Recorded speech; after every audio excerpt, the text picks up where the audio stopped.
Yes sir, మీతో ఒక రెండు విషయాలు మాట్లాడొచ్చా?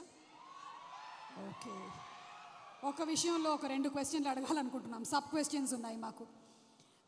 దీనికి మీరు సూటిగా సమాధానం చెప్పాలి. ఇద్దరు పేర్లు చెప్తాను, వాళ్ళల్లో మోస్ట్ హ్యాండ్సమ్ ఎవరు అనేది మీరు చెప్పాలి. ఏ డాక్టర్ ఎం మోహన్ బాబు గారు, బి విష్ణు మంచు గారు. ఈ ఇద్దరిలో కల్లా ఎవరు మోస్ట్ హ్యాండ్సమ్?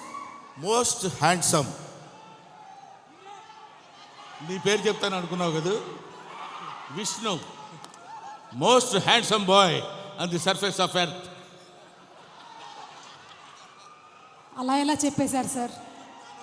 ఇంకేమడుగుతావు అడుగు. ఒకవేళ కనుక మోహన్ బాబు గారు సినిమాల్ని మిమ్మల్ని హీరోగా పెట్టి రీమేక్ చేస్తే ఈ 3 సినిమాల్లో నుంచి మీరు ఏ సినిమాలో చేయాలనుకుంటున్నారు? ఎందుకు? A Alludu Garu, B Pedarayudu, C assembly rowdy. Assembly rowdy. ఎందుకు? ఎప్పుడో చేసేవాడిని నన్ను. అసలు అసెంబ్లీ రౌడీలో ఫస్ట్ నన్నే అడిగారు, నేను రిజెక్ట్ చేశాను. ఎందుకంటే అది ఒక పూర్ సబ్జెక్ట్, దాని గురించి పెద్ద మనకెందుకు అనుకున్నాను. బట్ మోహన్ బాబు గారు వచ్చి రిక్వెస్ట్ చేసి నేను చేసుకుంటాను, దయచేసి నాకు ఆ అవకాశం కల్పించండి అని ఇంటికి వచ్చి ప్రాధేయపడితే ఏం చేస్తాం సుమా? సార్, దీని వెనకాల ఇంత కథ ఉందా? ఇప్పటి వరకు మాకు తెలియలేదు. యమదొంగలో కూడా ముందుగా మిమ్మల్ని అనుకున్నారంట. యమదొంగ నన్ను అడగలేదు, ఎందుకంటే ఆ యముడు అట్లాంటి క్యారెక్టర్లకు ఆయన సరిపోతాడు. బయట సరిపోతాడు, సినిమా సరిపోతాడు. Okay sir, critical question.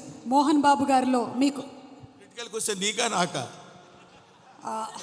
Answer sir, answer. Mohan Babu గారిలో మీకు నచ్చే ఒక విషయం, నచ్చని ఒక విషయం, రెండు. నచ్చే విషయం లేదు, నచ్చని విషయం లేదు. అసలు మోహన్ బాబే నచ్చడు నాకు. Yes sir, what are you talking? పోతాను అనుకున్నారు సార్, నేను అవాక్కయ్యాను. నువ్వు అవాక్కైనా నాకేం అభ్యంతరం లేదు, కానీ మోహన్ బాబు నాకు నచ్చడు. ఎందుకు సార్? రీజన్స్ చెప్పాలా? ఒకటే, రెండా, లక్ష, కోటే? వదిలే తల్లి, ఇప్పుడు అట్లాంటి విషయాన్ని అడగొద్దు.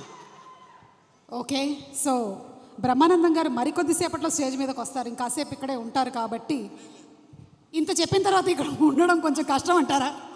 వెళ్ళిపోవడం అంతే.